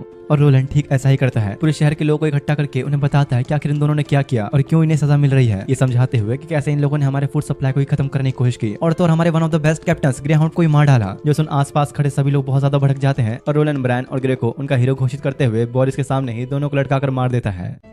रात में जब रोलन सिटी की परेशानियों के बारे में सोच रहा होता है तो बिबिल वहाँ आती है। तो रोलन उसका शुक्रिया अदा करते हुए कहता है कि मुझ पे तुम्हारा एक एहसान रहेगा। इस पर वो कहते हैं कि अरे नहीं रहने दो, तुम्हें बचाकर मैंने एना और नीना की जान बचाई है। रोलन कहता है कि वैसे अगर तुम मेरी पर्सनल बॉडीगार्ड बन जाओ तो वैसे छुप छुप के आना जाना नहीं पड़ेगा, मंथली सैलरी कमाओगी, वीकेंड्स पे ऑफ भी दूंगा और तो और पेड लीव भी। जो सुन बिबिल हैरानी से पूछती है कि ये नया लेबर राइट्स तुमने ऐड किए हैं क्या? ये सब छोड़ो, मुझे जरा ये बताओ कि तुम इतने हिपोक्रेट क्यों हो? हाई क्लास नोबल्स को ऊपर वाले के नाम पर फांसी दे रहे हो और विचेस को सबसे छुपा कर बचा रहे हो, जो चर्च के नियमों के तो बिल्कुल खिलाफ है। रोलन कहता है कि देखो साफ बात यह है कि चर्च करप्ट है, ये बात जानते तो सब लोग हैं पर मानना कोई नहीं चाहता। मेरी नजर में कानून भले ही अंधा होता है लेकिन इंसाफ नहीं, इसलिए मैं बस वही कर रहा हूँ जो मेरे खुद के लोगों के लिए सही है। अगर गॉड इस बात को नहीं समझ सकते तो वो गॉड ही नहीं है। जो सुन बिबिल बहुत ही हैरानी के साथ उसे देख रही होती है और सोचती है कि ऐसा लग ही नहीं रहा कि एक प्रिंस के शब्द हैं, ये जरूर एक नए रेवोल्यूशन की शुरुआत है।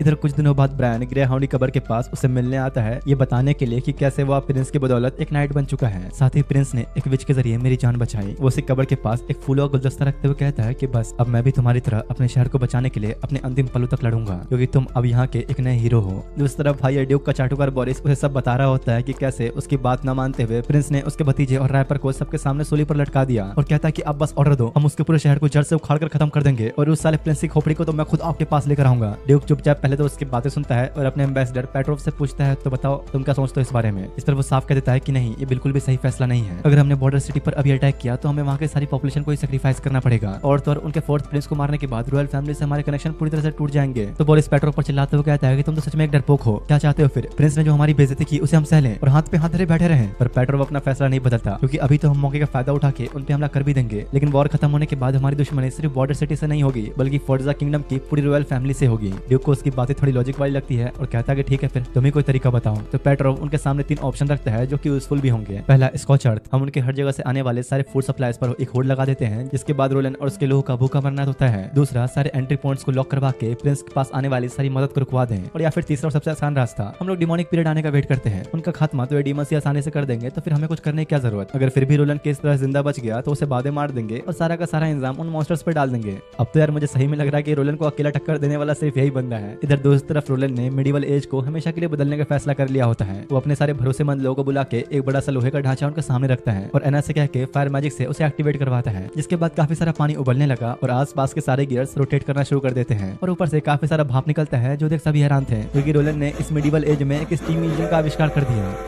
कार्टर जब अपने सामने उस मशीन को घूमते हुए देखता है तो उसे समझ आ गया कि ऐसी भयानक चीज के सामने तो उनकी पूरी आर्मी बस एक मजाक है, क्योंकि ऑब्वियसली बात है कहाँ नाइट्स को ट्रेन करने में 15-20 साल और ये मशीन बस कुछ दिनों में ही तैयार। तो वो घबराते हुए रोलन से पूछता है कि क्या नाइट्स का कोई काम नहीं रहा? तो रोलन कहता है कि नहीं यार ऐसा नहीं है, हर एक नाइट के अंदर खुद की एक स्पिरिट होती है जिसकी फिलहाल हमें बहुत जरूरत है, हम बस थोड़ा अपडेटेड होकर लड़ेंगे, पुराने तीर कमान को राइफल से रिप्लेस करेंगे और ये स्टीम इंजन एक नए मशीनरी के तौर पर काम करेगा। हालांकि तुम जो अपने सामने देख रहे हो ये चीज बैटलफील्ड के लिए नहीं है, क्योंकि मैं थोड़ा लॉन्ग टर्म गेम खेलना चाहता हूँ। मेरा सबसे पहला गोल है अपनी इकोनॉमी को सबसे ऊपर ले जाना। अब इसकी टेस्टिंग करने के लिए वो नॉर्थ के स्लोप माइंस पर कुछ ट्रैक बिछवा के उस पर इंजन डिप्लॉय करवाता है। उसने सारे भारी भरकम ओर्स जो अब तक ये माइनर्स उठा रहे थे वो सारा कुछ इंजन पे डलवा दिया, जो देख आसपास के लोग बहुत हैरान होते हैं, क्योंकि इस स्टीम इंजन के लिए तो जैसे भारी भरकम वजन कुछ था ही नहीं। फिलहाल इस टाइम के लिए ये एक ऐसा मैकेनिकल बीस्ट था जिससे लेबर्स का भी काम आसान होगा और प्रोडक्शन रॉकेट की तेजी से आगे बढ़ेगा। माइनर्स और बाकी सब लोग तो ये देख बड़े खुश होते हैं, पर रोलन ये जानता था कि great power comes with great responsibility, क्योंकि ये चीज एक हाई प्रेशर स्टीम इंजन है तो पल भर में ही कई सौ लोगों को मार सकता है अगर ब्लास्ट हुआ तो। इसलिए रोलन सभी के लिए सेफ्टी प्रोटोकॉल्स लागू करता है, जैसे कि तेज सीटियों वाला वार्निंग और कुछ इमरजेंसी एग्जिट, ताकि किसी भी तरह की दुर्घटना होने से पहले लोग खुद को संभाल सकें। साफ दिख रहा था कि वो बॉर्डर सिटी जो कुछ समय पहले बर्बाद होने के कगार पर थी अब एक नए एरा की शुरुआत करने वाली है, एक ऐसा इंडस्ट्रियल रिवॉल्यूशन जो कि किसी को भी नहीं पता कहाँ जाकर रुकेगा। इधर कैसल में नीना डिमोनिक पोजीशन के बारे में सोचकर थोड़ी डरी सहमी से बैठे हुई थी, क्योंकि उसने विचेस के बारे में पास्ट की कुछ डरावनी कहानियां सुनी थी, पर उसकी नजर में एना एक अलग ही लेवल पर थी, क्योंकि एक समय तक उसे मौत ही आजाद होने का इकलौता रास्ता लगता था जब तक वो रोलन से नहीं मिली। एना नीना के पास बैठ के समझाती है कि डरने के बजाय जीने की वजह ढूंढो, फिर चाहे जिंदा रहना है तुम्हारी एक वजह क्यों ना हो पर कम से कम एक वजह तो होनी चाहिए। हाँ आपने सही कहा, इसलिए मैं अब यहाँ रहकर बस प्रिंस की मदद करना चाहती हूँ। तभी अचानक कार्टर आते हुए बताता है कि एक वर्कर ने सेफ्टी प्रोटोकॉल्स पर ध्यान नहीं दिया, जिसकी वजह से हाई प्रेशर स्टीम सीधा उसके मुंह पर पड़ा। उसकी हालत इतनी बुरी है कि लगता नहीं कि वो रात तक जिंदा ही बच पाएगा, इसलिए उसे हील करने के लिए कुछ देर पहले ही रोलन ने नीना को बुलाने का ऑर्डर दिया। बारो मना तो करता है कि एक सही फैसला नहीं है, अगर माइनर्स को विच का पता लग गया तो हम एक्सपोज हो जाएंगे, लेकिन रोलन साफ क्लियर कर देता है कि मुझे इससे अब कोई फर्क नहीं पड़ता, किसी की जिंदगी बचाना छुपने छुपाने ज्यादा ज्यादा जरूरी है। तो अब कार्टर नीना को बुला कर लाता है, जो उस माइनर की हालत देखकर काफी डर गई थी, क्योंकि सच में वो कुछ ज्यादा ही जख्मी हो चुका था। तो रोलन समझाता है कि देखो बस इसे एक जख्मी जानवर जैसा ट्रीट करो। तो नीना अपना हीलिंग मैजिक शुरू करती है, जिससे वापस सब कुछ ठीक होने लगा। उसकी जली हुई पूरी बॉडी वापस से रिकवर हो गई, बिल्कुल एक मैजिक की तरह। आसपास खड़े माइनर्स घबराने लग जाते हैं कि क्या जादुई ताकत, ये तो पक्का एक विच है। रोलन उन सभी लोगों को देखते हुए कहता है कि अब मेरी बात जरा ध्यान से सुनो। अब तक चर्च ने विचेस के बारे में जो भी तुम्हें बताया, सिखाया, समझाया, वो सब का सब झूठ है। विचेस कोई मॉन्स्टर नहीं है, बल्कि अगर सही तरीके से देखा जाए तो ये तो हमारे सबसे अच्छे दोस्त हैं। यहाँ तक कि ये लोग तो हमारे शहर को बचाने के लिए लड़ने तक तैयार हैं। ब्रायन चिल्लाते हुए कहता है कि जरा तुम लोग अपनी आंखें खोल के देखो, उस विच ने अभी अभी एक इंसान की जान बचाई। विचेस तो कभी बुरी थी ही नहीं, असली विलन तो ये नोबल्स और बेईमान चर्च वाले हैं। ये सब देखने के बाद उन लोगों का विचेस के प्रति थोड़ा नजरिया भी बदलने लगता है। लेकिन तभी बारो आके बताता है कि एक प्रॉब्लम हो गई, नीना के डैड हमसे मिलने आए हैं, क्योंकि अब ये बात बाहर तक पहुंच गई है कि उसकी बेटी एक विच है। रोलन एना को नीना के साथ अंदर भेजकर बारो और कार्टर के साथ उसके फादर से मिलने पहुंचता है। पर जैसे ही वो लोग पहुंचे, वो गुस्से में प्रिंस से कहता है कि मेरी बेटी को वापस कर, क्योंकि उसे लग रहा था कि रोलन ने उसकी बेटी को विच होने की वजह से अरेस्ट किया है। मैं किसी भी हद तक जा सकता हूँ उसे वापस लेने के लिए। वो तो लिटरली भाई गुस्से में प्रिंस को मारने के लिए तलवार तक निकाल लेता है। तो कार्टर भी प्रिंस को संभालते हुए लड़ने के लिए तैयार था। बारोन चिल्लाते हुए कहता है कि देखो मुझे चर्च की कोई परवाह नहीं, और तो और मुझे उसके विच होने से भी कोई फर्क नहीं पड़ता, और उसके लिए मैं कुछ भी कर सकता हूँ। कार्टर और बारोन दोनों आपस में लड़ना शुरू हो जाते हैं, जो देख प्रिंस समझ गया कि जरूर यहाँ पर कुछ गलत फहमी हुई है, और उसे बताता है कि शायद तुम कुछ गलत समझ रहे हो। मैंने उसे हर्ट करने के लिए नहीं, बल्कि बचाने के लिए अपने पास रखा है। यहाँ तक कि मैं तो खुद उसकी एबिलिटीज को ट्रेन करने पे काम कर रहा हूँ। तो बारोन थोड़ा शांत होते हुए माफी मांगता है कि माफ कीजिएगा, मैंने ये छोटी सी गलत फहमी की वजह से आपके ऊपर तलवार उठा दिया। तभी है ना नीना को लेकर आती है, जो भागकर अपने डैड से मिलने चली गई। इसके बाद बारोन थोड़ा शांत होकर प्रिंस के साथ बैठा उसे नीना की एक छोटी सी कहानी सुनाता है कि कैसे इसने एक छोटी बिल्ली को यादों से ठीक कर दिया जब वो गाड़ी के नीचे दबके जख्मी हो गई थी। तब से बारोन को पता लग गया था कि नीना एक विच है, लेकिन उसने कभी बाकी लोगों की तरह अपनी बेटी को मॉन्स्टर नहीं समझा। रोलन कहता है कि देखो अब धीरे धीरे खबर फैली जाएगी, तो इसलिए अच्छा ये रहेगा कि तुम नीना को बॉर्डर सिटी में ही रहने दो। उसका हीलिंग मैजिक डिमोनिक पीरियड में हमारे काफी ज्यादा काम आएगा। पर बारोन साफ मना कर देता है कि नहीं, नीना बस एक छोटी बच्ची है जो ज्यादा से ज्यादा बस छोटे जानवरों को हील कर सकती है। उसका प्लान था कि वो नीना को यहाँ से कहीं दूर ले जाएगा और उसकी इन पावर्स को हमेशा के लिए दुनिया से छुपा के रखेगा। तो रोलन समझाता है कि देखो असली खतरा सिर्फ वो डीमंस नहीं है, बल्कि जल्द ही हमारे ऊपर ड्यूक भी हमला करेगा, पर मैं बिना इन दोनों की मदद के ये सब नहीं झेल सकता। तभी कार्टर कुछ माइनर्स के साथ रूम में आता है, जहाँ वो बंदा भी था जिसका चेहरा कुछ देर पहले नीना ने ठीक किया था। बारोन को लगता है कि आप तो सबको पता लग गया, ये लोग पक्का विचेस को हंट करने के लिए बोलेंगे। लेकिन वो माइनर्स उल्टा उनके सामने घुटने ही टेक देते हैं और नीना का शुक्रिया अदा करते हुए कहता है कि आपका मैं ये एहसान कभी नहीं भूलूंगा। चर्च ने आज तक हमें बस धोखे में रखा, हमें बेवकूफ बनाया, पर मैं तुम्हारा ये एहसान कभी नहीं भूल सकता। जो देख नीना और बारोन दोनों खुशी से इमोशनल हो गए, क्योंकि पहली बार समाज में किसी ने एक विच को एक्सेप्ट किया है। बारोन को भी समझ में आ गया कि जिस पावर को अब तक वो एक कर्ज समझ रहा था, वो तो एक वरदान निकला।